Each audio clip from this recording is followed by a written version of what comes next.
Halo, halo, Assalamualaikum, selamat malam.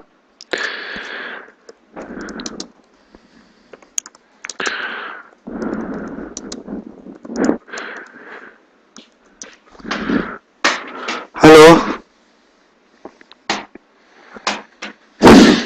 halo, halo, tes 1 2 3, selamat malam. Assalamualaikum semuanya.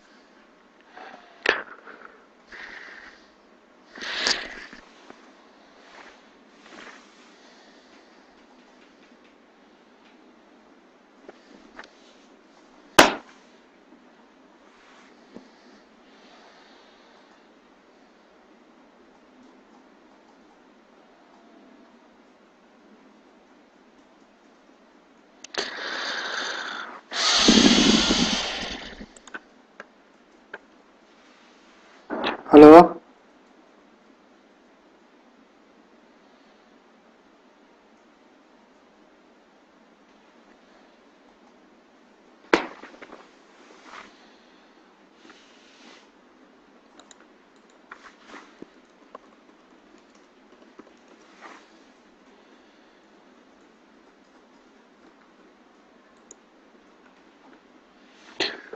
uh, hmm,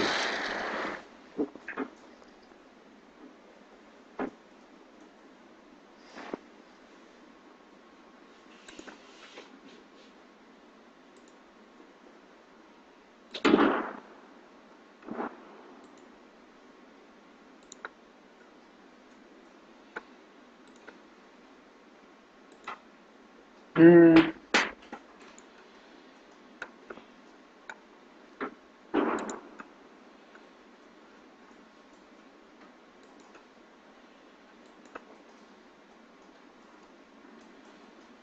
Bekasi,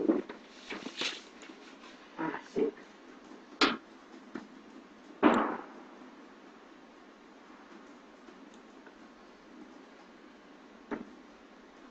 Sampul, sampul, sampul, sampul.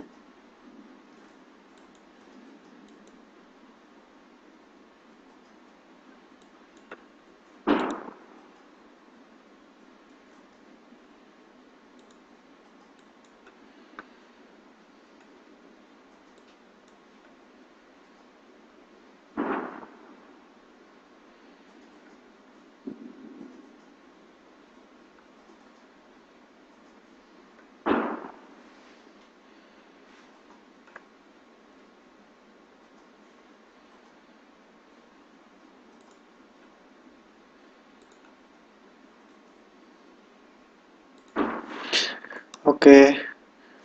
Assalamualaikum.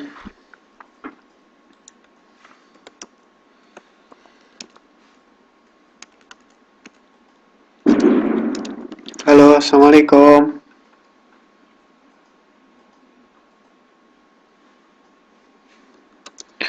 Halo,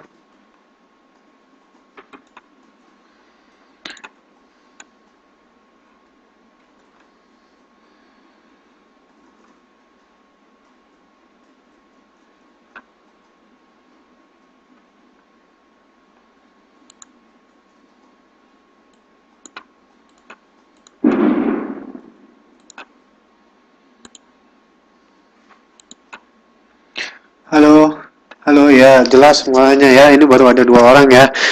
Oke, sambil menunggu ini kalau diperhatikan ini saya sambil mengupload slide-nya. Ini sambil diperhatikan di sini kita sambil review aja ya. Minggu kemarin itu kan kita sampai slide nomor 9, kemudian terputus, kemudian ada gangguan teknis. Pertemuan berikutnya jadi nggak sempat kita bahas lagi. Jadi coba kita lihat di sini, kita review dengan cepat ya. Kita review cepat saja bahwa kita berbicara tentang interaksi sosial, yaitu faktor pendorong terjadi interaksi sosial seperti bentuk-bentuk interaksi tentang terjadinya lembaga, kelompok, dan organisasi sosial. Kita bicara juga tentang keteraturan sosial dan lembaga sosial dan kelompok sosial. Ini ada materi yang ada dari bab 3 terkait dengan interaksi sosial. Kemudian interaksi sosial kita review sedikit ya. Interaksi sosial terbentuk oleh faktor-faktor apa yang membuat faktor-faktor interaksi sosial itu. Yang pertama karena adanya tindakan sosial, adanya kontak sosial, dan adanya komunikasi sosial. Ya. Oke, Santi 52 hadir. Mbak Sri Haryanti hadir. Oke. Waryanti.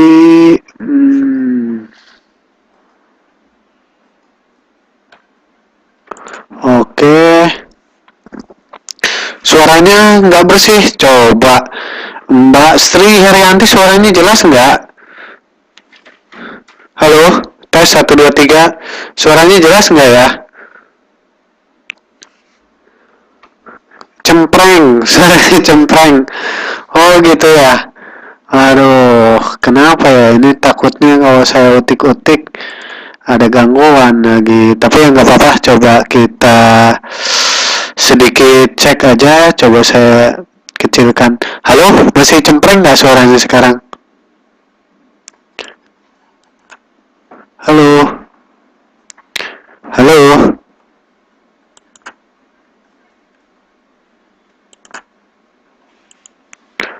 Masih ya? Oh ya, sebentar deh. Kalau begitu kita sambil jalan saja deh. Nanti coba dilihat di rekamannya. Dilihat di rekamannya apakah ada gangguan atau tidak. Ya. Takutnya kalau saya masih utak-atik sekarang nanti malah jadi makin Oke, nggak apa-apa, kita coba lihat dulu ya. Sound, communication, reduce volume, recording, headset mikrofon, external mikrofon juga ini oke. Coba kita lihat.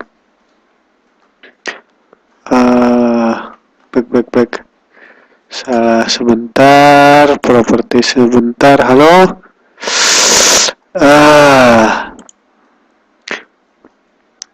Halo, 1, 2, 3. Levelnya masih mikrofon bus. Halo? Masih cempreng nggak ya?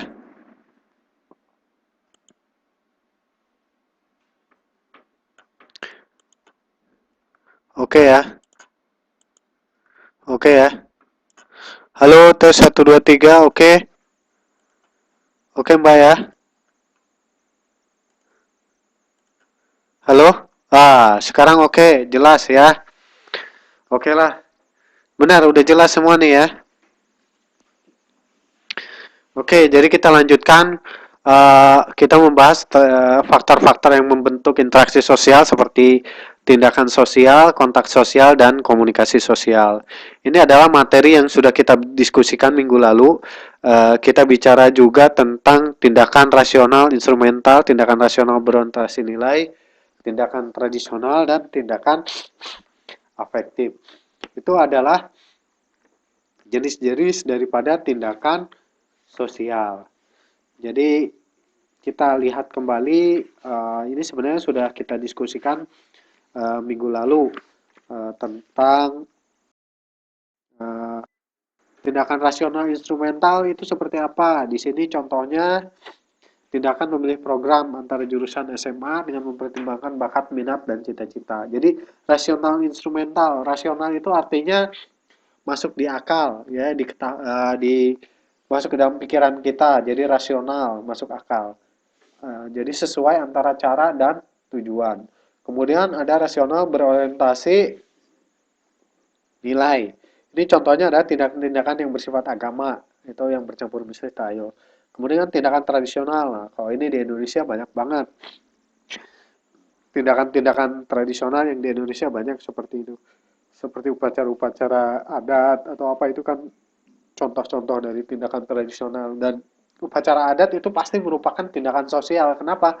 Karena akan melibatkan banyak orang. akan melibatkan banyak komponen masyarakat. Kemudian tindakan sosial yang terakhir yaitu tindakan afektif, yaitu yang dilakukan seseorang yang berdasarkan perasaan atau emosi. Contohnya mengamuk, marah, ya kan, meloncat-loncat karena senang, gembira, dan lain-lainnya.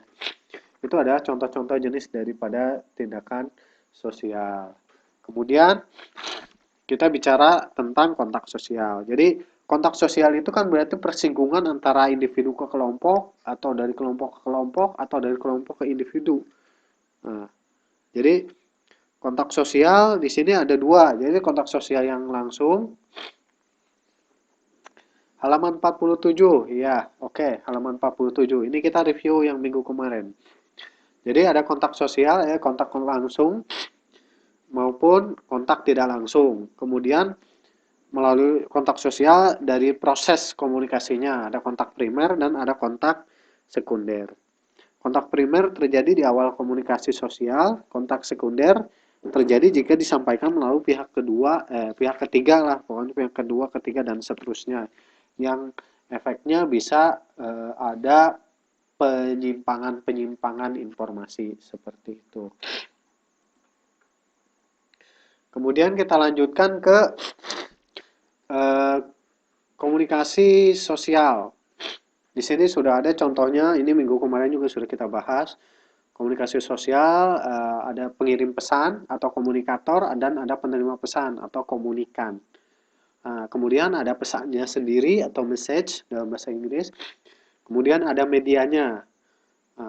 Dalam menyampaikan pesan kadang diperlukan semacam ada yang disebut dengan istilah encoding atau penyandian. Jadi yang sering terjadi antara miskomunikasi itu ketika terjadi ketidakcocokan antara encoding dan decoding. Artinya apa yang dimaksud oleh sang pengirim pesan, komunikator, itu tidak sama dipahami dengan sang penerima pesan atau komunikan. Ketika ada miskomunikasi ini, makanya harus dikomunikasikan ulang dengan istilahnya yang disebut feedback atau umpan balik. Jadi umpan balik itu dari si penerima pesan balik lagi ke pengirim pesan, seperti itu. Jadi komunikasi berarti hubungan atau bergaul dengan orang lain. Penyampai komunikasi disebut komunikator, penerima komunikasi disebut dengan komunikan. Jadi dari 3 hal di atas ya, yaitu tindakan sosial, kontak sosial, dan komunikasi sosial, kita jadi tahu bahwa ada pelaku interaksi sosial itu pasti lebih dari satu orang. Namanya juga interaksi sosial. Yang kedua, komunikasi sosial yang jelas di antara para pelaku dengan menggunakan simbol-simbol yang jelas. Contohnya seperti isyarat, body language kalau bahasa Inggrisnya ya. Body language atau roman muka atau ya body lah, gerakan badan gitu kan. Tindakan dan percakapan itu adalah bentuk-bentuk dari komunikasi sosial juga. Ya, juga ada dimensi waktu yang meliputi masa lampau, masa kini, dan masa depan. Masa yang akan datang, itu juga bisa. Jadi, dari interaksi yang sosial itu pasti ada tujuan-tujuan yang ingin dicapai, seperti itu. Itu mengenai komunikasi sosial. Kemudian kita melihat ke bentuk-bentuk interaksi yang mendorong terjadinya lembaga, kelompok, dan organisasi sosial ada di halaman 49. Jadi, bentuk interaksi sosial menurut jumlah pelakunya. Jadi ada macam-macam kan. Ada interaksi antara individu dengan individu, individu dengan kelompok, interaksi antara kelompok dengan kelompok. Ya, ini mungkin sudah cukup jelas ya. Di slide nomor 7 ini bentuk interaksi sosial menurut jumlah pelakunya. Jadi dari seseorang ke kelompok, dari seseorang ke orang lain, kemudian dari kelompok ke kelompok, seperti itu. Mungkin ini bisa ditambahkan lagi dengan dari kelompok ke individu lagi, seperti itu.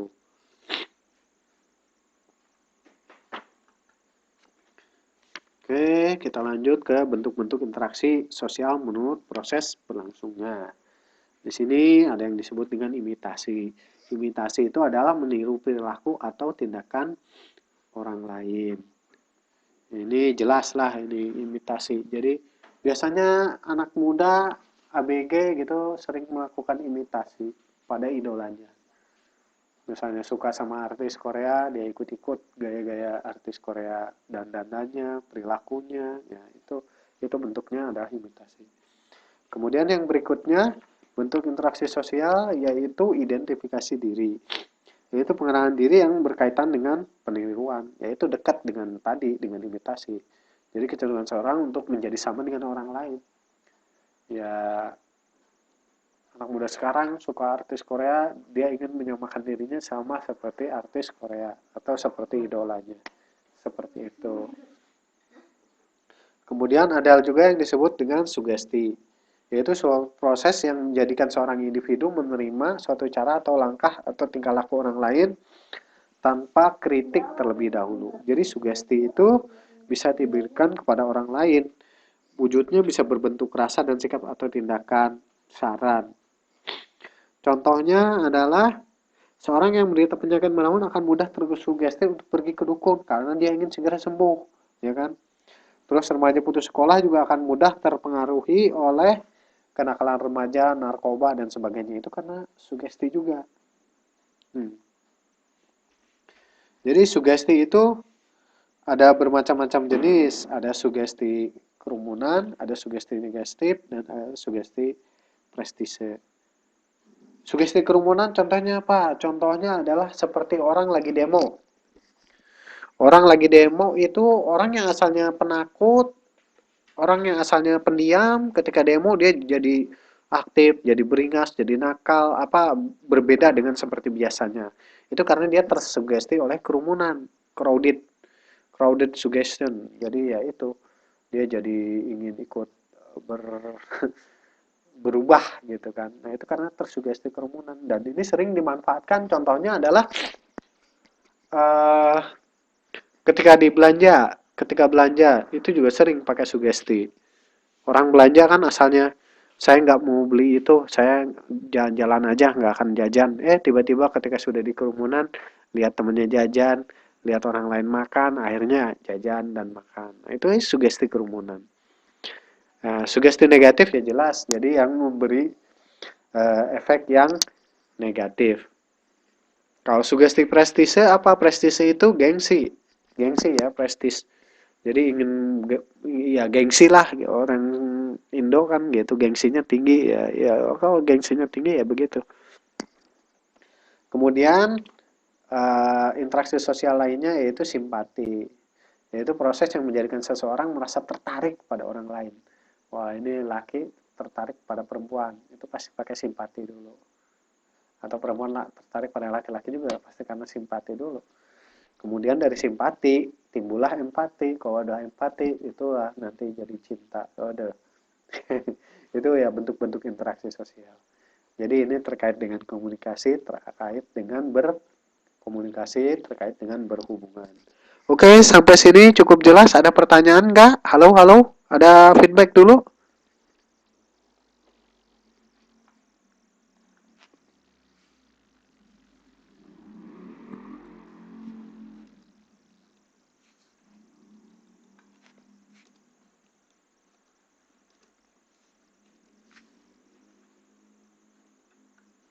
Ya, silakan. Ada pertanyaan nggak? Suara saya jelas?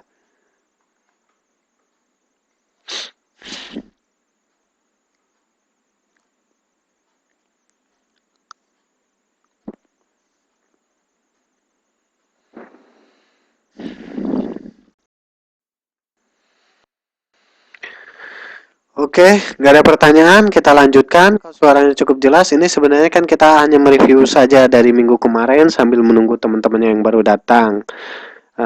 Jadi kita terakhir itu sampai ke keteraturan sosial. Oke, keteraturan sosial itu kita lihat di sini ada unsur-unsur keteraturan sosial. Jadi kenapa kita perlu melakukan keteraturan sosial?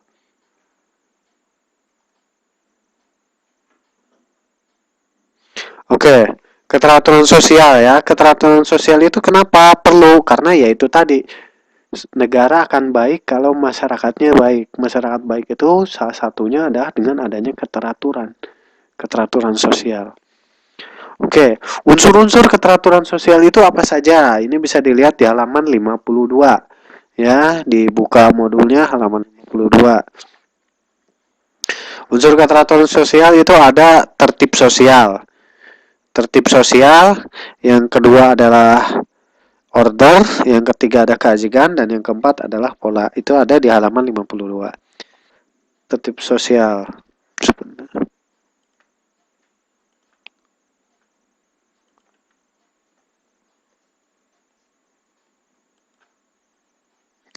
Ya.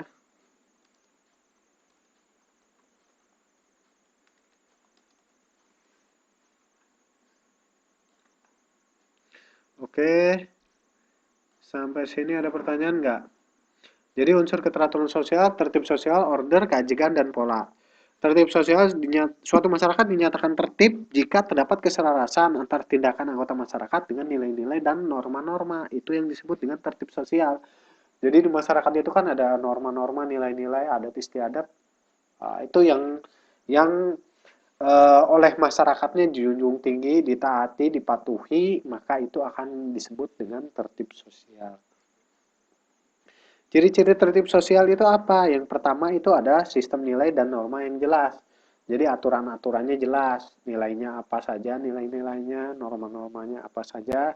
Dan yang berikutnya adalah individu atau kelompok di masyarakat yang memahami dan mengamalkannya gitu. Jadi dia tahu bahwa ini norma-norma masyarakat ini, oh boleh, ini tidak boleh, ini boleh, ini tidak boleh, dan itu dijalankan. Itu dijalankan, makalah dia disebut dengan tertib sosial. Kemudian yang berikutnya adalah order. Pengertian order dalam sehari-hari bisa diartikan perintah atau pesanan. Tapi dalam sosiologi, social order adalah suatu sistem atau tatanan norma atau nilai sosial yang diakui dan dipatuhi masyarakat.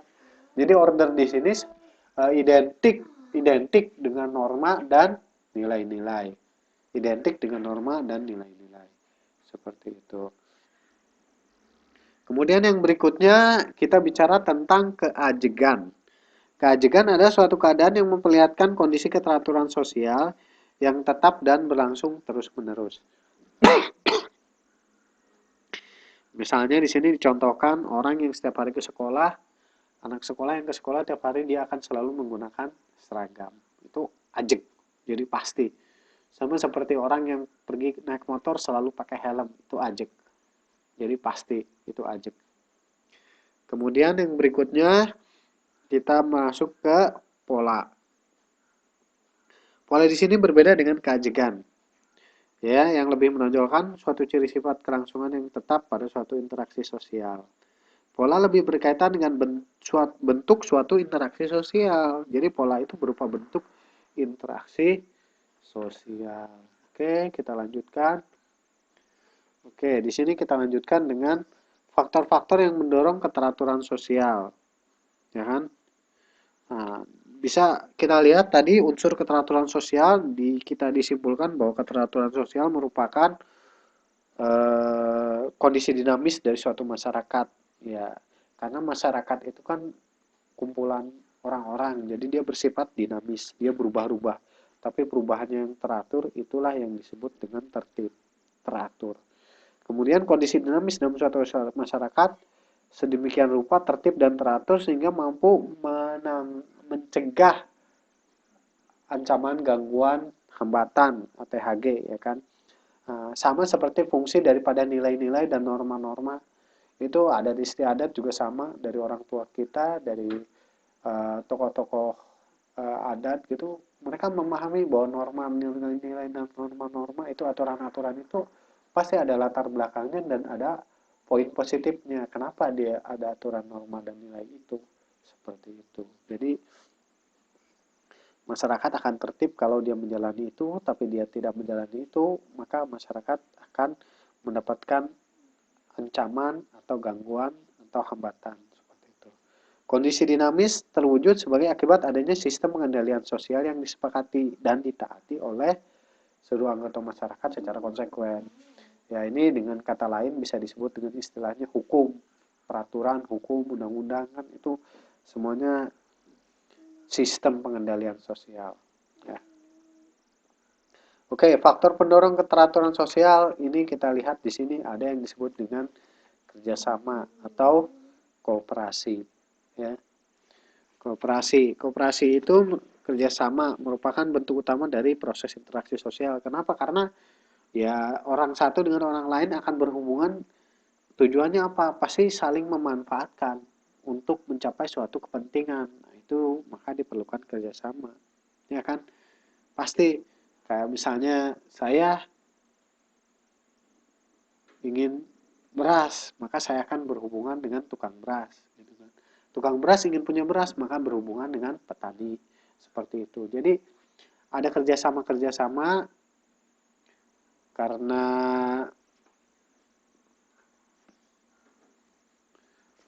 kerjasama-kerjasama itulah yang menjadi inti daripada interaksi sosial. Jadi kerjasama kita beda-bedakan, ada kerjasama yang spontan atau kerjasama yang timbul secara tiba-tiba, kemudian ada kerjasama langsung atau direct cooperation yang kerjasama terjadi karena adanya perintah atasan atau penguasa. Kemudian ada kerjasama kontrak atau contractual cooperation, yaitu kerjasama biasanya disetujui bersama untuk jangka waktu tertentu.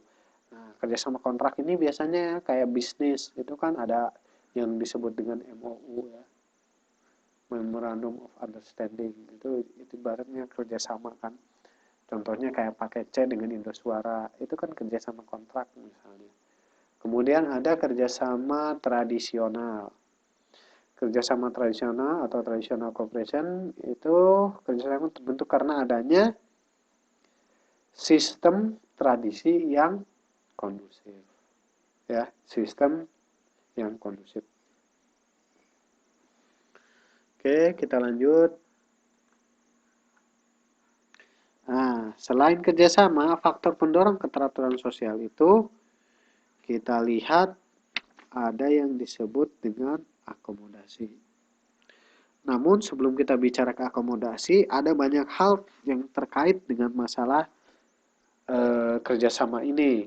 Contohnya, pola kerjasama yang didorong oleh motivasi untuk menghadapi tantangan alam yang masih keras.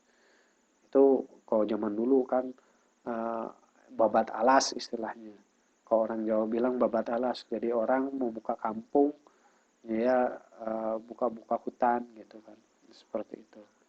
Yang kedua, melakukan pekerjaan yang membutuhkan tenaga massal. Jadi itu tadi babat alas itu kan nembangin pohon yang gede-gede, nggak kuat dia kalau ngerjain sendiri, maka dia akan bekerja sama dengan yang lain. Kemudian melakukan upacara yang sifatnya sakral atau suci. Ya ini jelas lah kayak upacara adat kan pasti banyak orang. Kemudian acara kerjasama yang lain, misalnya menghadapi serangan musuh dari luar. Itu kalau zaman dulu kan suka ada perang antar suku juga. Seperti itu. Jadi tradisi kerjasama di Indonesia sudah dikenal dengan istilah gotong royong. Jadi banyak segala macam jenis kerjasamanya di Jawa, di Bali, di Sulawesi. Pokoknya di seluruh Indonesia, masyarakat Indonesia sering dan mengakui adanya kerja sama. Seperti itu. Kemudian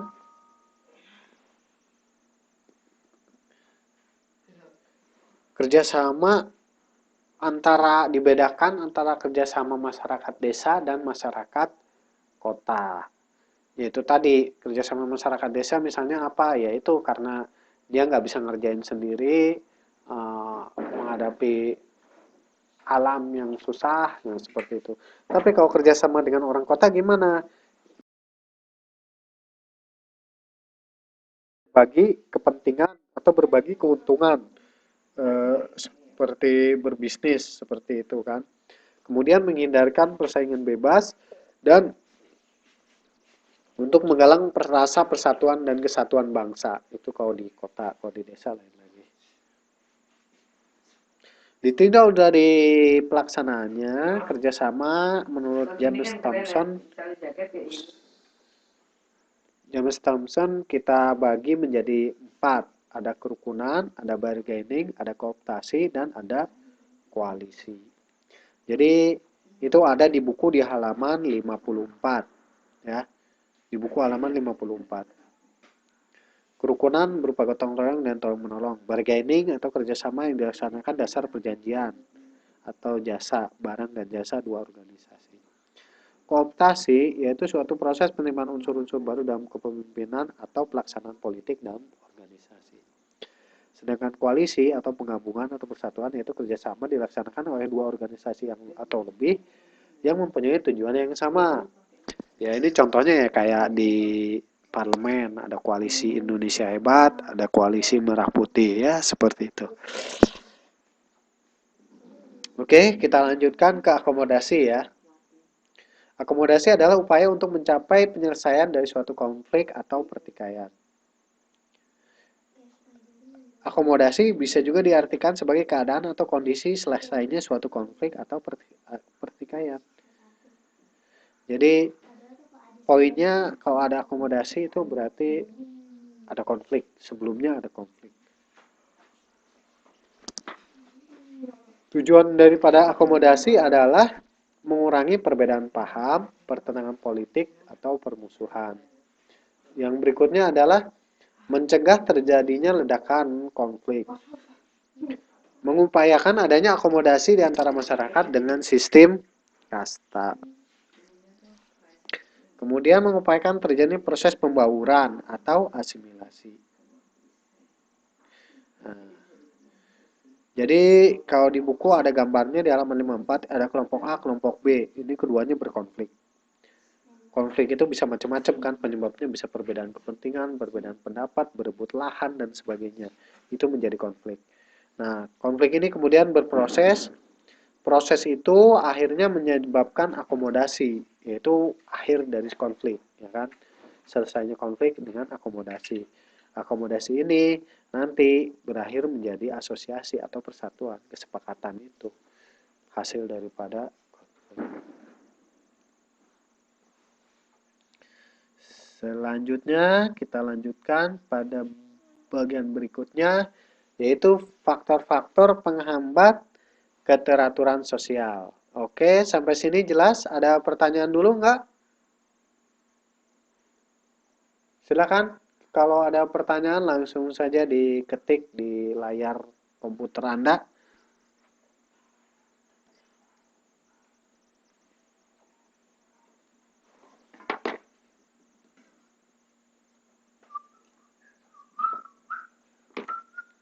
Silakan yang baru datang juga, silakan kalau ada pertanyaan. Oh, akomodasi.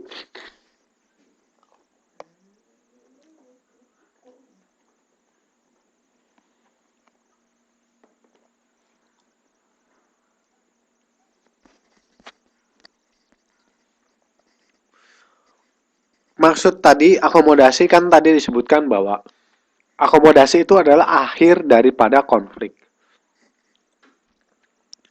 Jadi, kita mundur lagi sedikit.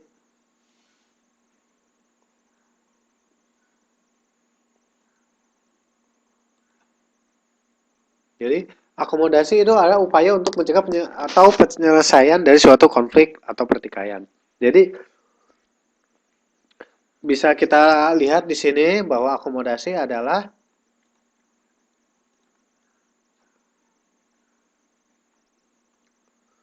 penyelesaian akhir daripada konflik. Jadi berakomodasi itu artinya ketika ada misalnya ada dua pihak yang berkonflik, masing-masing punya kepentingan kan. Nah, kepentingannya itu, contoh yang umum aja begini, contoh umum. Politik aja lah kita lihat ada koalisi Indonesia Hebat dan koalisi Merah Putih di parlemen ya. Itu kan konflik tuh. Koalisi Indonesia Hebat megang pemerintahan, akhirnya koalisi Merah Putih memegang parlemen. Maka itu kan untuk mencegah konflik, maka diakomodasi. Contohnya akomodasinya apa? Misalnya ditawarkanlah jabatan menteri untuk partai-partai KMP. Nah, itu adalah contoh akomodasi. Itu contohnya. Contoh umum banget sekali. Itu kan ada konflik nih kan. konflik antara koalisi Merah Putih dengan konflik Indonesia Hebat.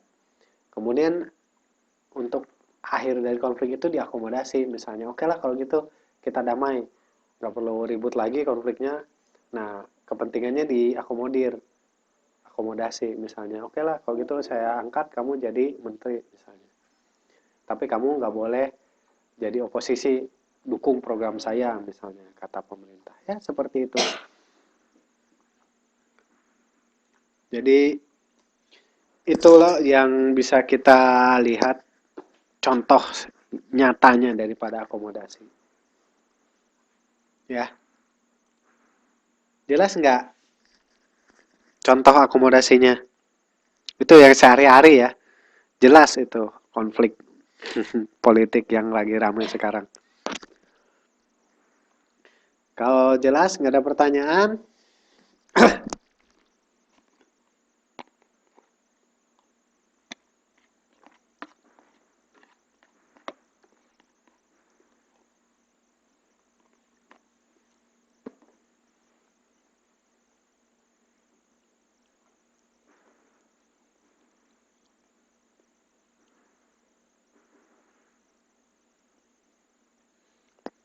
oke, kita lanjutkan ke faktor-faktor penghambat keteraturan sosial. Yang pertama itu adalah persaingan. Yang kedua adalah kontroversi. Dan yang ketiga adalah pertentangan atau konflik sosial.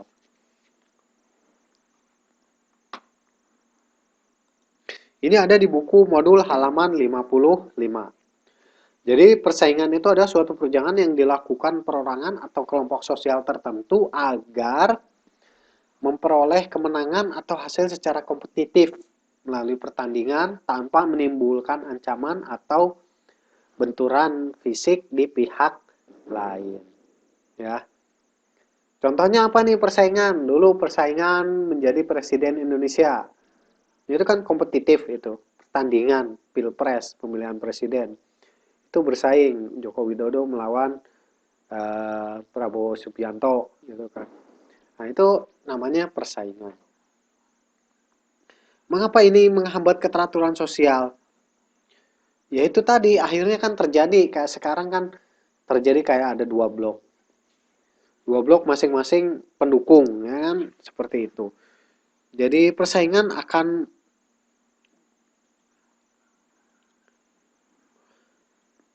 baik jika fungsi positif ya. Persaingan memiliki fungsi yang dinamis, yaitu menyalurkan daya kreativitas yang berkembang untuk maju, kemudian menyalurkan daya juang yang sifatnya bersaing, kemudian memberikan stimulus atau rangsangan berkembang untuk maju atau berprestasi. Kemudian untuk menyeleksi penempatan dan kedudukan seseorang dalam hierarki atau susunan organisasi secara cepat dengan kemampuannya. Kemudian persaingan itu untuk menghasilkan spesialisasi atau keahlian khusus yang menghasilkan sistem atau cara pembagian kerja secara efektif dan tepat guna. Persaingan ruang lingkupnya apa saja? Ini ada di buku di halaman 55 ya. Itu ada bidang ekonomi, bidang sosial, sosial ekonomi, contohnya untuk perdagangan. Ya, perdagangan jelas bersaing antar satu toko dengan toko lain, antar satu negara dengan negara lain. Indonesia dengan Taiwan juga bersaing dalam rangka apa? Ekspor dan impornya. Kemudian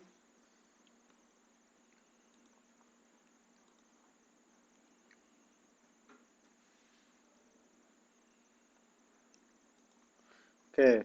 Kemudian bidang sosial budaya, bidang kesenian dan olahraga ya.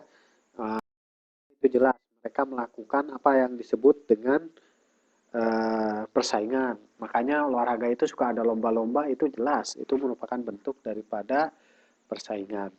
Kemudian bidang sosial politik, misalnya dalam bidang pemerintahan dan organisasi politik, kayak pemilihan ketua partai, ya kan, pemilihan ketua DPR, itu juga persaingan, sama. Jadi bidang keagamaan, misalnya antar kelompok, wah kalau antar kelompok atau sekte, wah ini kalau di luar negeri, kalau di Indonesia harusnya tidak. Jadi hasil akhir dari suatu persaingan yang berhasil antara lain adalah terjadinya perubahan sikap dan kepribadian yang makin mantap, yang makin oke, karena dia tujuannya bersaing itu akan menimbulkan kemajuan, semangat bersaing untuk maju. Sama seperti teman-teman ini belajar di sini kan, bersaing bersama untuk mendapatkan nilai yang paling bagus. Kemudian yang berikutnya timbulnya daya juang yang dinamis, ya kan, progresif, semangat untuk maju. Adanya rasa percaya diri, ya. Kemudian makin kokohnya solidaritas atau kesetiakawanan atau kebanggaan kelompok.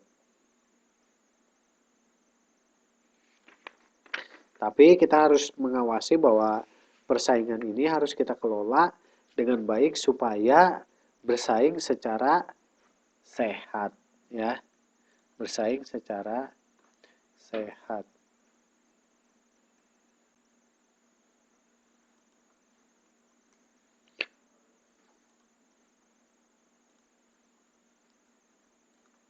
Caranya gimana? Cara apanya nih? Cara bersaing secara sehat. Nah, contoh cara bersaing secara sehat itu kayak di olahraga. Kita ada yang namanya sportif, ada yang namanya fair play. Bermain adil dan sportif. Nah, bersaing secara sehat, yaitu tadi bersaing secara sehat itu nggak pakai curang-curang, istilahnya begitu. Ya, nggak pakai curang-curang, nggak saling menjatuhkan, nggak membuat, ya itu tadi udah dicontohkan lah. Ya, contoh yang bersaing secara sehat itu contohnya kayak olahraga. Di olahraga itu kan ada wasit, ya kan? Nah, itu contoh bersaing secara sehat. Itu di khususnya lewat pendidikan. Jadi bersaing secara sehat itu tadi disebutkan tidak melakukan kecurangan. Jadi bersaing itu apa adanya. Jadi sama-sama mau maju kan, tujuannya sama, pemilihan presiden, sama-sama ingin memajukan Indonesia gitu kan. Itu bersaing secara sehat, ya udah. Caranya gimana? Dengan memperjuangkan visi dan misinya, ya kan, sama-sama. Nah, seperti itu. Oke, kita lanjutkan ke bagian berikutnya, yaitu kontraversi ada di halaman 56. Oke, jelas ya pertanyaannya ya, cara bersaing secara sehat ya. Jadi bersaing secara sehat itu berarti kita uh, bersepakat mengikuti aturan dan yaitu tadi sama-sama untuk maju kan. Kayak belajar misalnya. Kayak pelajar nih, anak sekolah mau bersaing secara sehat. Oke, kita balapan siapa yang jadi ranking 1 misalnya. Ya bersaing secara sehat, ngumpulin tugas, ngerjain apa segala macam. Yang cara tidak sehatnya apa misalnya dengan nyogok guru misalnya seperti itu kan. Nah, itu kan tidak tidak sehat. Seperti itu. Jadi jelas ya? Ya, persaingan itu karena kita bicara ini kan interaksi sosial ya. Jadi persaingan antar individu, persaingan antar kelompok, itu juga ada persaingan kan, tapi kita inginkan adalah persaingan yang positif, persaingan yang menjadi pendorong, uh, jadi tidak menghambat akan keteraturan sosial. Kan di sini udah disebutkan bahwa salah satu yang penghambat keteraturan sosial itu karena ada persaingan. Itu tadi ego, masing-masing kelompok ingin menang. Itu yang akan menghambat keteraturan sosial. Maaf, sebentar ya. Nang, udah jam berapa ini? 10. Tidur. Karehan. Oke, sorry interupsi ya. Ini udah jam 10. Matiin.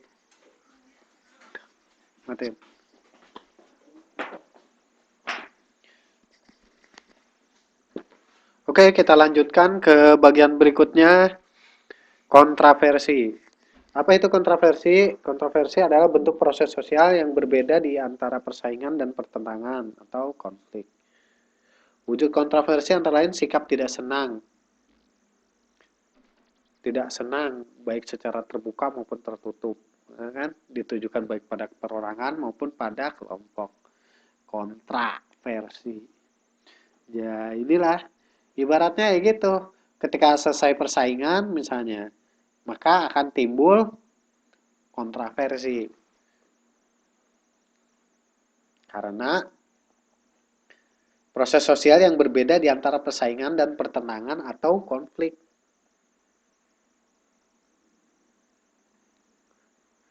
Nah, ini bisa berubah menjadi pertentangan. Konflik kontroversi itu mencakup 5 subproses. Proses kontroversi itu pertama adalah kontroversi umum, seperti penolakan, keengganan bertemu dengan pihak lain, pengacauan pihak lain, dan perbuatan kekerasan. Kemudian kontroversi sederhana, seperti memaki-maki, menyangkal pihak lain, memfitnah, menyebarkan surat selebaran. Nah, kemudian yang berikutnya, kontroversi intensif, seperti penghasutan dan mengecewakan pihak lain. Kemudian yang keempat, kontroversi yang bersifat taktis, seperti apa yang bersifat taktis itu intimidasi, provokasi, menggugurkan pihak lawan dan sebagainya. Ini adalah kontroversi. Inilah jenis-jenis proses daripada kontroversi. Tipe-tipe umum daripada kontroversi itu adalah kontroversi yang menyangkut generasi. Misalnya perbedaan pendapat antara senior dan junior, antara yang tua dan yang muda, antara pria dan wanita. Itu contoh. Menyebut generasi antara tua dan muda, senior dan junior misalnya. Kemudian kontroversi menyangkut perbedaan jenis kelamin, gender, ya kan, perbedaan pendapat antara wanita dan pria. Kemudian ada kontroversi parlementer menyangkut hubungan yang mayoritas dan minoritas di dalam masyarakat. Jadi solusinya untuk kontroversi ini adalah pendidikan. Semakin tinggi pendidikan suatu masyarakat, semakin luas pengetahuannya. Orang yang berpengetahuan luas setidaknya tidak akan berpandangan sempit. Seperti itu. Jadi untuk kontroversi, kontra beda dengan kontrol ya. Kalau kontroversi itu ibaratnya kontroversi itu kayak menarik perhatian orang banyak, lain dari biasanya atau aneh, hal-hal aneh. Nah, itu yang disebut dengan kontroversi. Ya, sebentar. Kak,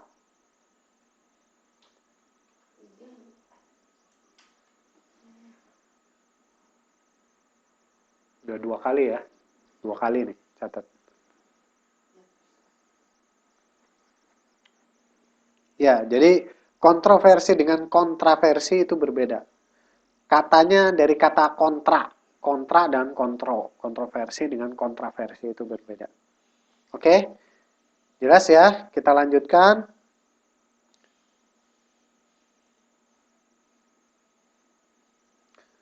Nah, yang terakhir, jadi tadi udah disebutkan ada faktor-faktor penghambat keteraturan sosial ya. Faktor-faktor penghambat keteraturan sosial. Jadi yang pertama adalah persaingan, yang kedua adalah kontroversi, dan yang ketiga adalah pertentangan atau konflik sosial. Jadi proses sosial antar perseorangan atau kelompok masyarakat tertentu akibat adanya perbedaan paham dan kepentingan yang sangat mendasar sehingga menimbulkan adanya semacam gap atau jurang pemisah yang mengganjal interaksi sosial di antara mereka yang bertikai. Ini nih. Ya, ini jelaslah kalau konflik sosial itu ada gap atau jurang pemisah yang mengganjal. Jadi seharusnya mereka bisa berinteraksi, tapi karena ada gap ini maka mereka tidak bisa. Contohnya konflik sosial yang banyak-banyak ini ya kayak di Indonesia ya antar suku aja atau antar agama itu rawan bisa jadi konflik sosial karena ada gap gitu kan, antar suku A dengan suku B ada gap, maka akan timbul konflik.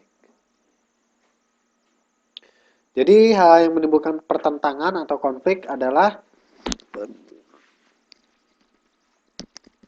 perbedaan pendapat mengenai suatu masalah prinsip. Kemudian perselisihan paham yang berkepanjangan yang mengusik harga diri dan kebanggaan masing-masing pihak. Yang ketiga ada benturan kepentingan mengenai suatu objek yang sama. Itu perbedaan sistem nilai dan norma dari kelompok masyarakat yang berlainan budayanya. Kemudian perbedaan kepentingan politik kenegaraan baik dari satu negara maupun antar negara.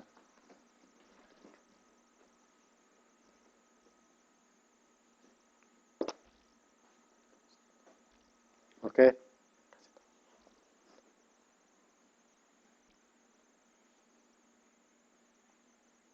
Oke, sampai sini ada pertanyaan?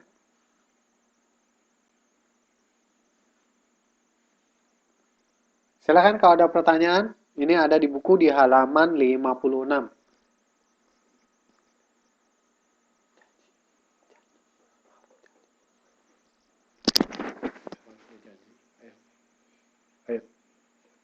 Ayo, ayo, nurut. Ayo, Pak.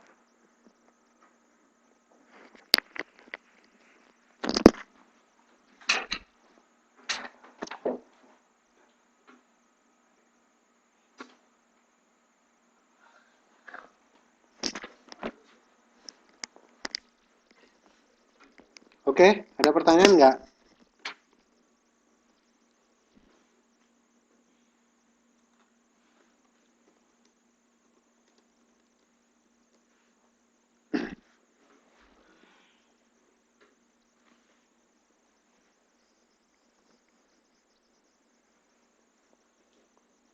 Oke, kita lanjutkan.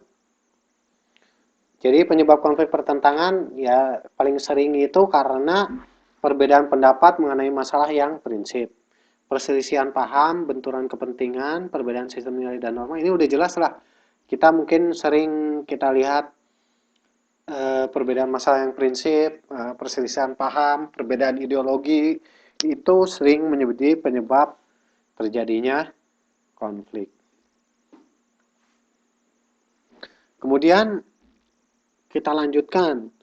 Jadi apa yang timbul akibat yang ditimbulkan dari suatu konflik atau pertentangan diantaranya timbulnya rasa solidaritas di dalam kelompok. Kemudian berubahnya sikap atau kepribadian baik mengarah positif maupun negatif, terjadinya perubahan sosial yang mengancam keutuhan kelompok, jatuhnya korban manusia, iya. Kalau konfliknya udah perang antar suku pasti ada korban. Kemudian terjadinya negosiasi atau pembicaraan untuk perdamaian. Ya, pasti. Kalau udah konflik pasti kan akan ada juru damai, biasanya ada negosiasi. Jika terjadi negosiasi, akhir dari konflik akan menyebabkan salah satu pihak menjadi kalah dan pokok permasalahannya akan didominasi oleh sang pemenang.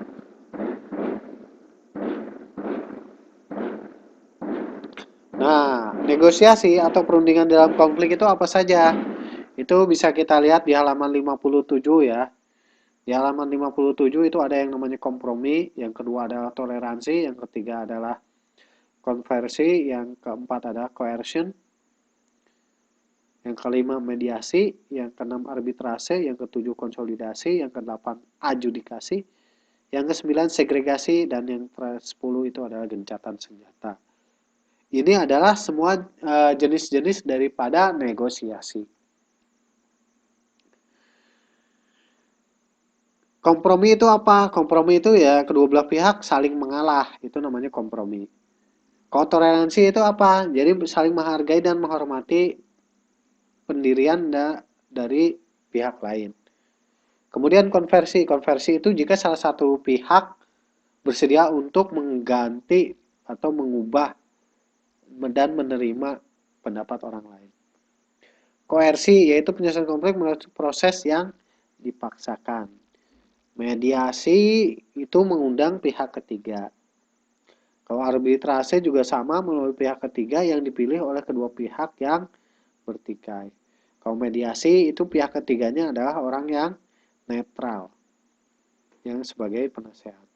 Kemudian yang ketujuh adalah konsolidasi, yaitu usaha untuk mempertemukan pihak-pihak yang bertikai dalam suatu perundingan agar diperoleh persetujuan bersama.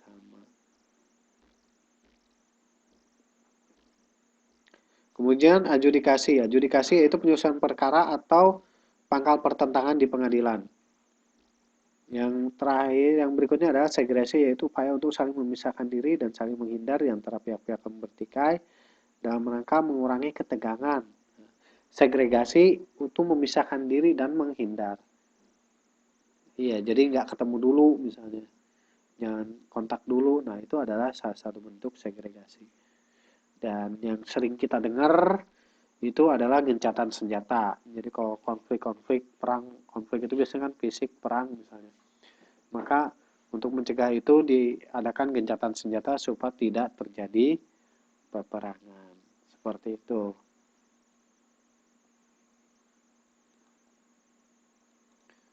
Oke, sampai sini jelas, ada pertanyaan?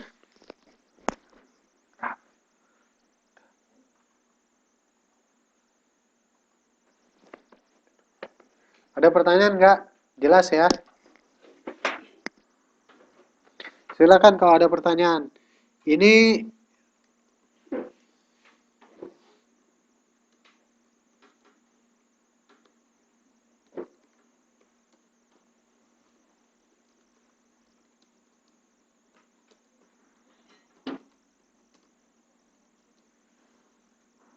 contoh coercion. Coercion itu penyelesaian suatu konflik melalui proses yang dipaksakan. Contohnya begini. Contoh coercion ya.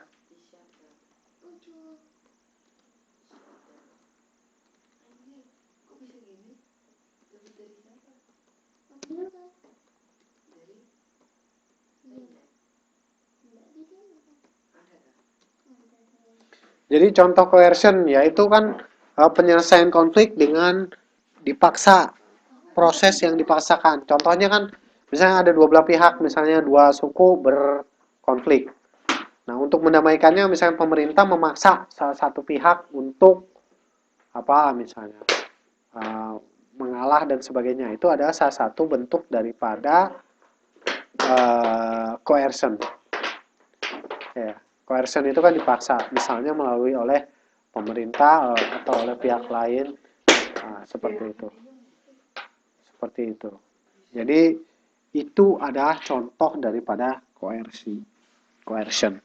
Oke, ada lagi pertanyaan yang lainnya? Silahkan.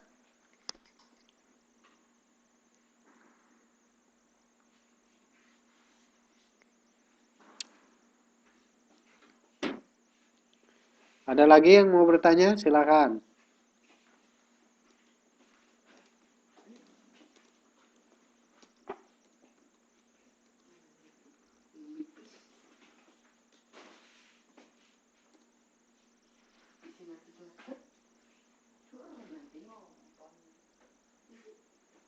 Oke, silakan.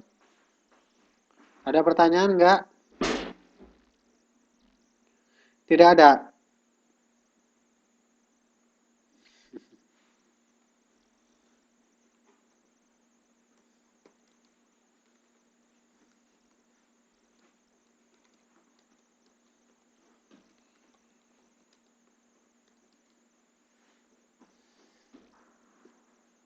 Silakan yang mau bertanya.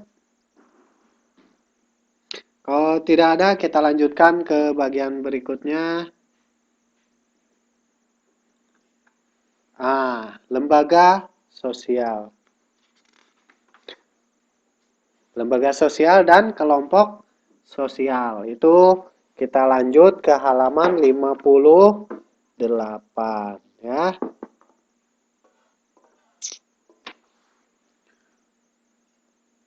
Oke, halaman 58.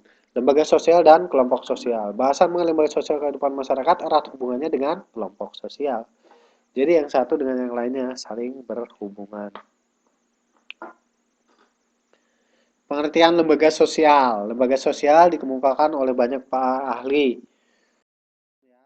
Nah, kita ambil salah satunya saja bahwa suatu lembaga sosial merupakan suatu organisasi pada pemikiran dan pola perilaku yang terwujud melalui aktivitas atau kegiatan kemasyarakatan dan hasilnya terdiri atas adat istiadat, tata kelakuan, kebiasaan, serta unsur-unsur kebudayaan yang secara langsung atau tidak tergabung dalam suatu unit yang fungsional. Seperti itu.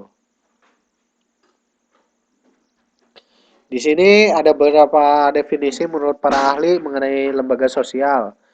Jadi, menurut pakar, kita ambil kesimpulannya di bagian bawah dari halaman 58. Lembaga sosial adalah seperangkat ketentuan, aturan, norma sosial yang sudah demikian mendalam atau internal, sudah melakukan internalisasi sehingga keberadaannya disepakati dengan rasa tanggung jawab oleh seluruh anggota masyarakat. Sudah memasyarakat atau sudah institusional. Lembaga sosial mengatur berbagai pola kehidupan tertentu dalam masyarakat. Misalnya dalam keluarga dan kekerabatan, di bidang keagamaan, di bidang pendidikan, perekonomian, politik, pemerintah, dan kesenian, dan yang lain-lainnya. Seperti itu. Jadi lembaga sosial itu memiliki tingkat kekalahan tertentu, ya. Lembaga sosial juga mempunyai satu atau beberapa tujuan tertentu. Lembaga sosial juga mempunyai apa?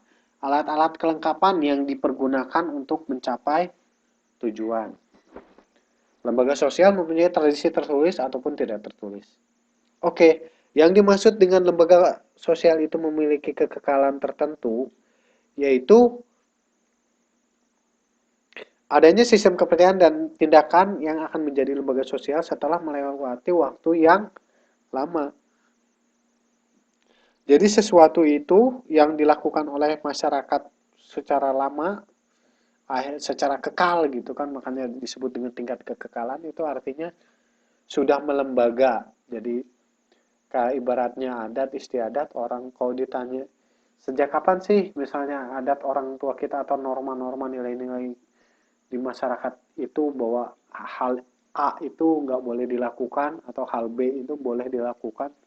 Nah, itu karena adanya melewati waktu-waktu tertentu yang kita sebut dengan tingkat kekekalan. Kemudian, lembaga sosial juga jelas, dia akan memiliki satu atau beberapa tujuan. Satu atau beberapa tujuan. Seperti itu. Ini jelas. Jadi pasti, lembaga sosial pasti memiliki tujuan. Nggak mungkin tidak. Jadi pasti dia akan memiliki tujuan untuk apa lembaga sosial itu didirikan. Atau untuk apa lembaga sosial ini ada. Seperti itu. Mempunyai alat-alat kelengkapan. Ya, iya jelas. Lembaga sosial harus memiliki kelengkapan yang digunakan untuk mencapai tujuan. Ya, alat-alatnya itu apa? Misalnya organisatoris, misalnya ada pimpinannya, ada penegak peraturannya, ada yang bagian menjaga peraturan, dan sebagainya. Kemudian yang berikutnya, lembaga sosial mempunyai tradisi tertulis ataupun tidak tertulis. Ya, itu udah jelas. Biasanya aturan tertulis dan tidak tertulis, ya kayak tradisi. Itu kan ada aturan-aturan yang ditulis dan ada yang tidak. Seperti itu. Jadi, lembaga sosial adalah seperangkat ketentuan norma sosial yang sudah sedemikian mendalam diterima di masyarakat. Kemudian, lembaga sosial juga mengatur berbagai pola kehidupan tertentu dalam masyarakat.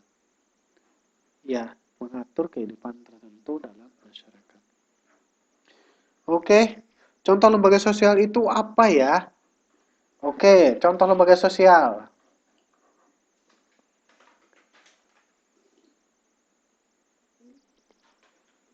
Contoh lembaga sosial, ya. Contoh lembaga sosialnya itu apa? Ya. Nah, ada yang bisa jawab nggak teman-teman dulu nih sebelum saya jawab? Contoh lembaga sosial. Contoh lembaga sosial itu misalnya apa ya? Karena dia tingkat kekekalan tertentu, mempunyai nilai-nilai atau norma-norma, misalnya kayak apa ya? Contoh lembaga sosial contohnya di masyarakat itu ada masjid. Masjid itu ada pengurusnya. Atau yang lebih simpel itu jadi kepengurusan masjid itu adalah salah satu bentuk daripada lembaga sosial. Nah, lembaga sosial mengatur berbagai pola kehidupan tertentu dalam masyarakat, yaitu tadi contohnya lembaga amil zakat, yayasan yatim piatu, betul, bisa yayasan yatim piatu. Lembaga amil zakat itu jelas, eh, itu disebut dengan lembaga sosial. Ini kalau kita bicara lembaga sosial, artinya kan kita ada nilai-nilai, ada norma-norma, ada alat-alat kelengkapan. Yaitu tadi ada orang-orang yang menjalankannya, ada aturan undang-undangnya. Makanya kalau di yayasan yayasan itu biasanya ada anggaran dasar, anggaran rumah tangga, jadi kayak organisasi ya. Yayasan yatim piatu itu adalah lembaga sosial. Kenapa? Karena itu melibatkan orang banyak, mengumpulkan anak yatim. Kemudian dia juga misalnya lembaga amil zakat. Itu kalau di Islam itu kan itu jelas karena dia ada nilai-nilai Islam bahwa zakat itu adalah wajib buat umat Islam. Nah, itu udah jelas. Jadi ketika itulah maka dia melembaga ke dalam masyarakat Islam dan membentuk yang disebut dengan lembaga amil zakat. Nah, itu juga contoh daripada lembaga sosial. Demikian jelas? Oke? Ada pertanyaan? Lagi silahkan yang mau bertanya.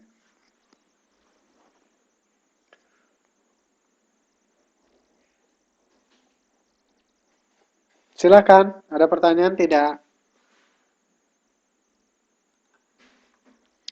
Oke, kalau tidak ada kita lanjut ke kelompok sosial. Kelompok sosial, apakah kelompok sosial itu? Ya, kita di sini adalah ikatan antara manusia untuk memenuhi kebutuhannya karena adanya satu kepentingan. Jadi, kepentingan yang sama, misalnya itulah kelompok sosial.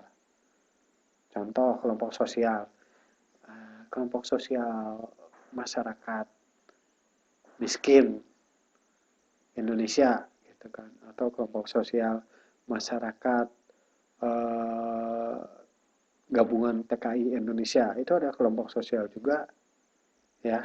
Jadi ikatan manusia untuk memenuhi kebutuhannya dengan persamaan kepentingan. Makanya ikatan BMI Taiwan, nah, itu juga kelompok sosial. Nah, kita lihat di sini menurut besar atau banyaknya anggota kelompok itu dibagi dua, ada kelompok sosial yang kecil, ada kelompok sosial yang besar. Kelompok sosial yang kecil contohnya adalah keluarga inti. Itu ada ayah, ibu, anak. Itu kelompok sosial kecil. Kelompok sosial besar contohnya adalah kalau di suku bangsa itu ada yang namanya marga-marga kayak di Batak. Nah, itu kan kelompok sosial besar karena gabungan beberapa keluarga. Atau keluarga negara sendiri pun bagian dari kelompok sosial yang besar. Jadi masalah negara itu adalah masalah sosial. Jadi ketika masalah sosial didiemin terus lama-lama bisa jadi masalah negara. Seperti itu. Ya. Oke, sampai sini ada pertanyaan? Tidak, kita lanjut. Kita lanjut ya. Jadi dari proses terbentuknya, oke, dari proses terbentuknya kelompok sosial itu ada kelompok semu dan ada kelompok nyata. Kelompok semu itu apa ya? Khalayak ramai, yaitu proses terbentuknya sementara karena terkait kepentingan sesaat dan tidak terorganisir. Sedangkan kelompok nyata disebut organisasi sosial, itu dibentuk secara terorganisasi untuk kepentingan tertentu. Ya ini tadi kelompok nyata organisasi sosial dibentuk untuk kepentingan tertentu. Apa bedanya lembaga sosial dan kelompok sosial? Mantap. Jadi kalau lembaga sosial adanya aturan-aturan dan norma-norma. Kalau kelompok sosial itu relatif tidak terlalu terikat. Itu bedanya. Kalau lembaga itu terikat, ada aturan, norma-norma, nilai-nilai. Kalau kelompok sosial itu cuma karena kepentingannya sama aja, makanya jadi berkelompok. Tapi kalau lembaga sosial itu bisa diikut, ada aturannya, ada undang-undangnya, ada prosesnya. Jadi Ibaratnya lembaga sosial contohnya Yayasan Yatim Piatu atau contohnya tadi lembaga amil zakat. Seseorang itu bisa jadi lembaga sosial ambil zakat itu setelah misalnya didaftarkan ke negara, setelah dibentuk adanya akte notaris yayasan misalnya. Seperti itu adalah contoh-contohnya lembaga sosial. Tapi kalau kelompok sosial kadang dia tidak perlu aturan-aturan yang baku. Itu hanya karena kepentingan yang sama saja, gitu. Jadi kelompok sosial adalah sekelompok manusia yang berbeda dalam satu suasana tertentu karena ada kepentingan tertentu akan merasa terikat satu sama lain. Nah, ikatannya itu bisa ikatan semu, bisa ikatan nyata, yaitu seperti itu. Ya, jadi kelompok sosial contohnya karena Jokower, ada tahu namanya Jokower? Itu kan kelompok sosial, relawan Jokowi. Apa itu? Itu kelompok sosial sebenarnya. Karena ya dia bukan berupa lembaga, namanya juga relawan. Bukan berupa lembaga, tapi ibaratnya identik dengan kelompok sosial. Kenapa? Karena kepentingannya sama, mendukung Jokowi misalnya. Nah, itu jadi relawan Jokowi. Itu kan kelompok sosial. Karena ada kepentingan tertentu. Tapi dia tidak punya aturan. Jadi relawan Jokowi itu nggak punya kartu anggota. Tapi kalau lembaga sosial kayak yayasan, kayak ambil zakat, itu kan ada pengurusnya tuh, ada SK-nya, pakai SK, ada kartu anggota misalnya, ya seperti itu. Jadi itu jelas ya, Mbak Sri Haryanti. Oke, silakan teman-teman yang lain boleh kalau mau bertanya juga.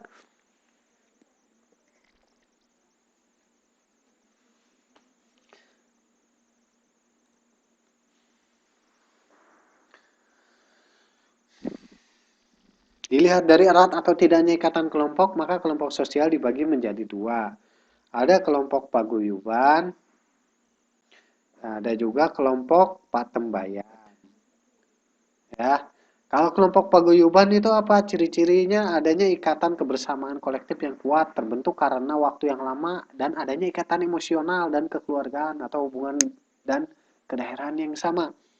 Ini kalau kayak di Jawa Tengah sering banyak sekali kayak paguyuban-paguyuban. Termasuk di Jakarta misalnya paguyuban perantau Tegal misalnya. Paguyuban perantau Banyumas, paguyuban perantau Jogja misalnya. Itu mereka sama-sama jadi warga warga Jogja atau warga Tegal yang bekerja dan hidup di Jakarta. Mereka sama-sama ikatannya kuat, kebersamaan, akhirnya mereka bikin paguyuban itu tadi. Erat gitu. Sedangkan ada kelompok patembayan yang sengaja dibentuk dan diorganisasikan sejumlah orang untuk memenuhi kepentingan tertentu. Ya ini kayak ibaratnya seperti ormas-ormas itu ya, patembayan itu. Kalau disebut sebagai contoh, patembayan itu contohnya ya partai politik juga sama bagian daripada patembayan karena kepentingan tertentu gitu kan. Seperti itu. Oke, jelas? Sip. Nggak ngantuk kan? Kalau ngantuk bilang aja tidur. Kita masih ada waktu 15 menit lagi ke depan. Kalau ada yang kurang jelas silahkan ditanyakan.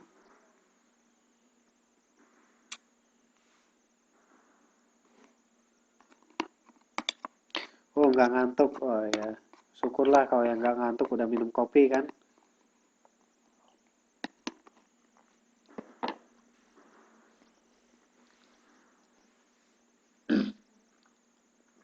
Ya, yang udah minum kopi ada pisang goreng ya. Oke, kita lanjut. Kalau tidak ada pertanyaan, kita lanjut ke bagian berikutnya yaitu dinamika dan perubahan sosial budaya.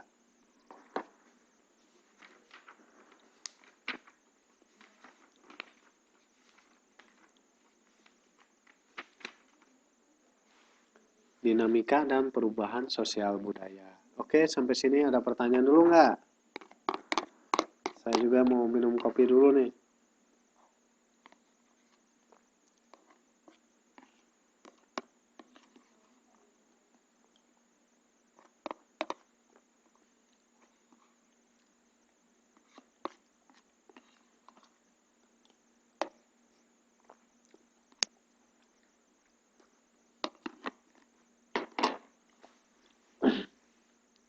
Oke, lanjut ya. Dinamika dan perubahan sosial budaya. Apa itu proses internalisasi? Proses internalisasi adalah proses panjang sejak individu dilahirkan sampai tua untuk belajar menanamkan atau menginternalisasikan dalam kepribadiannya segala perasaan, hasad, nafsu, emosi yang diperlukannya untuk sepanjang kehidupannya. Itu yang disebut dengan proses internalisasi. Jadi para ahli sosiologi dan antropologi merasa yakin bahwa masyarakat atau manusia dan pertumbuhannya selalu mengalami proses dinamika. Dinamika itu proses berubah-ubah, yaitu adanya perubahan sosial budaya. Ya. Jadi kalau dilihat dari zaman dulu sampai zaman sekarang, kemudian dilihat dari suku-suku bangsa dulu sampai sekarang, itu ada perubahan, pasti ada dinamika, ada perubahan sosial dan ada dinamika pasti. Karena namanya manusia hidup, itu pasti dinamis, dia pasti akan berubah, bergerak terus, selalu berubah-ubah seperti itu. Oke, kita lanjutkan. Jadi salah satunya ketika kita membahas tentang dinamika sosial budaya masyarakat, kita harus membahas beberapa proses. Yang pertama adalah internalisasi, yang kedua adalah sosialisasi, yang ketiga adalah enkulturasi, yang keempat adalah evolusi sosial budaya, yang kelima itu tentang difusi, yang keenam adalah akulturasi, yang ketujuh asimilasi, dan yang kedelapan inovasi. Wow, banyak sekali nih. Jadi ketika kita membahas tentang dinamika dan perubahan sosial budaya, ya kita harus tahu hal-hal konsep-konsep tersebut seperti ini. Pertama adalah internalisasi. Internalisasi adalah proses panjang sejak individu dilahirkan sampai tua untuk menanamkan kepribadiannya.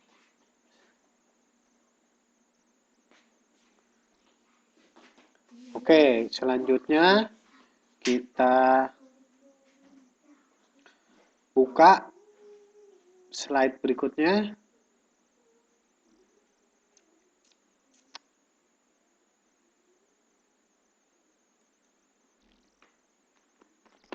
Oh, terlalu cepat ya. Yang berikutnya adalah proses sosialisasi. Apakah proses sosialisasi itu adalah proses pembelajaran seorang individu dalam masyarakatnya mempelajari nilai-nilai dan norma-norma tempat di mana ia menjadi anggota suatu masyarakat. Kemudian proses sosial yang terjadi jika seseorang menghayati dan melaksanakan norma-norma kelompok tempat ia hidup, sehingga akan merasa menjadi bagian dari kelompoknya tadi. Ya, ini kan kalau diingat-ingat semester lalu juga kita sudah membahas apa yang disebut dengan sosialisasi. Contohnya kan bagaimana sosialisasi Anda ketika Anda berada di Taiwan untuk pertama kali. Ketika Anda nyampe di Taiwan pun Anda akan melakukan proses sosialisasi. Anda akan melakukan adaptasi, melakukan penyesuaian untuk agar mengikuti norma-norma hidup di sini, aturan-aturan hidup di sini, bisa mengikuti bagaimana kerjanya di sini, seperti itu. Itu adalah proses sosialisasi. Kemudian setelah proses sosialisasi, maka kita akan membahas proses enkulturasi. Seorang individu mempelajari dan menyesuaikan alam pikirannya serta sikapnya dengan adat istiadat, sistem norma, dan peraturan yang hidup dalam kebudayaan. Jadi kita lihat di sini ya dari kata kultur. Kultur itu artinya adalah budaya. Kultur artinya adalah budaya, enkulturasi. Jadi ketika kita bicara tentang enkulturasi berarti kita bicara budaya yang diterima atau dijalankan oleh seseorang.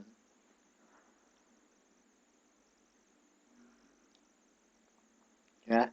Bentuk awal dari enkulturasi adalah meniru berbagai macam tindakan orang lain. Setelah perasaan dan nilai budaya yang memberi motivasi akan tindakan meniru itu telah diinternalisasikan dalam kepribadiannya dengan berkali-kali meniru, maka tindakannya menjadi pola yang mantap. Dan norma-norma yang mengatur tindakannya itu menjadi kebudayaan.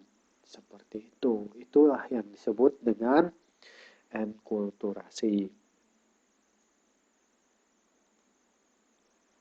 Kemudian ada yang disebut dengan evolusi sosial budaya. Proses evolusi sosial budaya merupakan suatu proses perubahan suatu kebudayaan dalam jangka waktu lama dan bertahap. Evolusi sosial budaya terjadi karena adanya anggota masyarakat yang tidak mentaati adat atau tradisi. Nah, ini nih. Jadi, evolusi sosial budaya, budayanya berubah. Ya, evolusi berubah dikit-dikit. Contohnya kayak di Indonesia, contoh evolusi budaya. Anak muda zaman dulu dengan anak muda zaman sekarang jelas budayanya sudah berbeda. Yang disebut dengan istilah pop culture, ya, budaya pop kalau dari istilah barat itu. Ya, ini karena ada evolusi juga. Zaman dulu pacaran itu bukan jadi kebudayaan. Kalau zaman sekarang lebih ngeri lagi gara-gara sinetron, katanya anak SD SMP aja udah mulai pacaran gitu kan. Sampai dibikinin buku bagaimana pacaran sehat. Nah, itu adanya evolusi sosial budaya.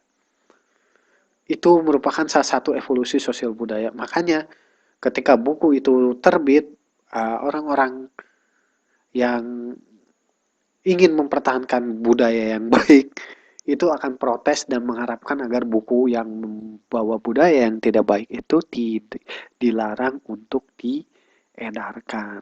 Seperti itu. Itu adalah salah satu contoh bentuk evolusi sosial budaya di masyarakat kita.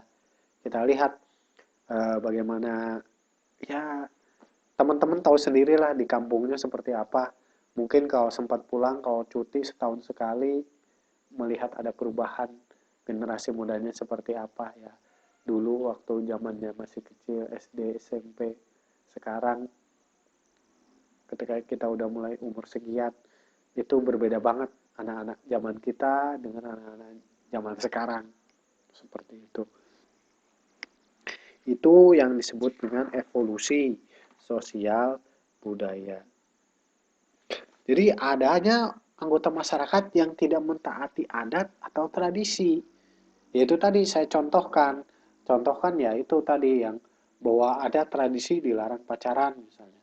Tapi ini karena ada yang melanggar adat, tidak taat pada adat, dia pacaran. Nah, itu menjadi evolusi.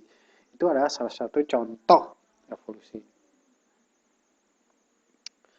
Kemudian di buku juga ada contohnya di contoh evolusi budaya itu ya seperti budaya di Minangkabau terkait dengan pembagian harta warisan misalnya. Itu contoh lain daripada evolusi. Proses lain yang perlu diketahui tentang dinamika dan perubahan sosial itu adalah proses difusi. Difusi adalah proses penyebaran unsur-unsur kebudayaan dari individu yang satu ke individu yang lain dan dari satu masyarakat ke masyarakat yang lain. Tipe difusi ada dua, yaitu difusi intra-masyarakat dan difusi antar masyarakat. Ada yang disebut dengan intra-society dan ada yang disebut dengan inter-society. Oke ya, itu ada di buku di halaman 62. Oke, kita lanjut sedikit. Difusi intramasyarakat dipengaruhi oleh unsur yang baru yang mempunyai kegunaan. Unsur budaya baru yang berlawanan dengan budaya lama. Atau kedudukan dan peranan sosial dari individu yang menemukan hasil penemuannya itu kemudian disebarkan ke masyarakatnya. Nah, itu adalah yang mempengaruhi difusi intramasyarakat yang di dalam masyarakat. Sedangkan difusi antar masyarakat itu dipengaruhi oleh adanya kontak masyarakat tersebut. Jadi antara satu ya karena antar masyarakat ya pasti ada kelompok masyarakat satu dan yang lain. Kemudian kemampuan untuk mendemonstrasikan manfaat penemuan baru tersebut, adanya paksaan dari penguasa atau pemerintah, adanya peranan masyarakat dalam menyebarkan penemuan baru. Itu ada di buku di halaman 62 dan 63. Nah, jenis-jenis difusi antar masyarakat ini bentuknya seperti apa? Bentuknya bisa kita lihat di sini. Ada yang disebut dengan hubungan simbiotik. Nah, itu hubungan masing-masing kebudayaan tidak berubah. Kemudian penetration Pacific. Penetration Pacific artinya pemasukan unsur kebudayaan asing secara damai. Kalau penetration violence berarti kemudian memasukkan kebudayaan baru secara kasar. Kemudian stimulus diffusion yaitu yang terjadi secara tidak langsung karena jarak yang besar. Unsur kebudayaan tersebar secara beranting dari satu bangsa ke bangsa lain. Yang terakhir adalah kultur kompleks, yaitu gabungan dari unsur kebudayaan yang menyebar di antara negara-negara atau bangsa. Itu ada di buku di halaman 63. Oke? Difusi antar masyarakat. Kemudian proses yang berikutnya daripada dinamika dan perubahan sosial ini adalah akulturasi. Tapi karena waktunya tinggal sedikit lagi, mungkin kita cukupkan sampai di sini dulu. Jadi untuk proses akulturasi dan selanjutnya kita akan diskusikan minggu depan. Sampai di sini ada pertanyaan nggak?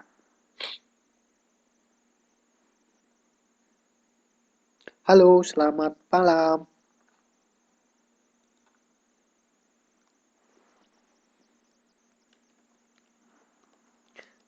Yomeo enti? Yomeo enti? Meo ah? Puyol, puyol, meo.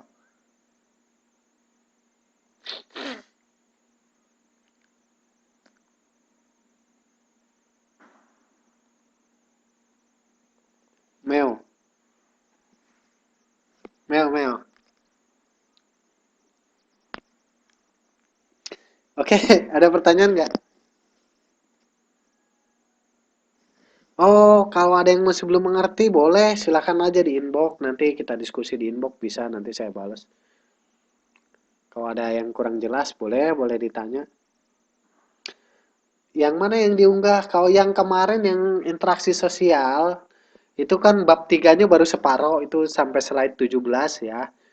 Itu sudah saya unggah minggu lalu. Nanti untuk yang dinamika sosial ini, nanti akan saya upload. Ya, nanti saya unggah, jangan khawatir.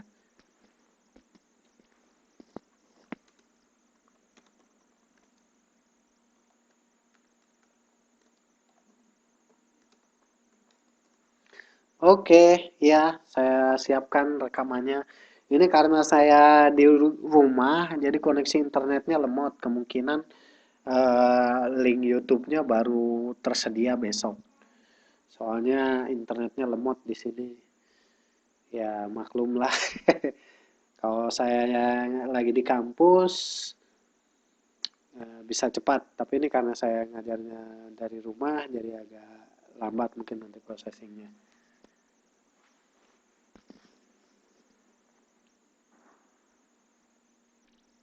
Oke, jadi cukup dulu sampai di sini kita bahas tentang dinamika sosial ya, dinamika dan perubahan sosial. Ya, yang masuknya terlambat nggak apa-apa, nanti tinggal dibuka aja YouTube-nya insya Allah ya. Nanti saya upload kalau sudah saya edit nanti saya lapor kembali. Oke, itu saja. Sampai ketemu lagi minggu depan insya Allah ya. Sampai ketemu lagi minggu depan. Nanti saya upload. Untuk 2 minggu ini saya belum mengasih tugas. Mungkin nanti kalau sudah selesai semua baru nanti saya akan terbitkan tugas-tugasnya ya. Ya, jadi untuk awal-awal ini kita fokus belajar aja dulu ya. Untuk tugas-tugasnya nantilah ya. Itu saja ya. Sampai ketemu lagi. Terima kasih atas perhatiannya. Wan An, Gong Si Pacoy. Jangan lupa angpaunya bagi-bagi. Sampai ketemu lagi. Wassalamualaikum warahmatullahi wabarakatuh. Selamat malam, Wan An.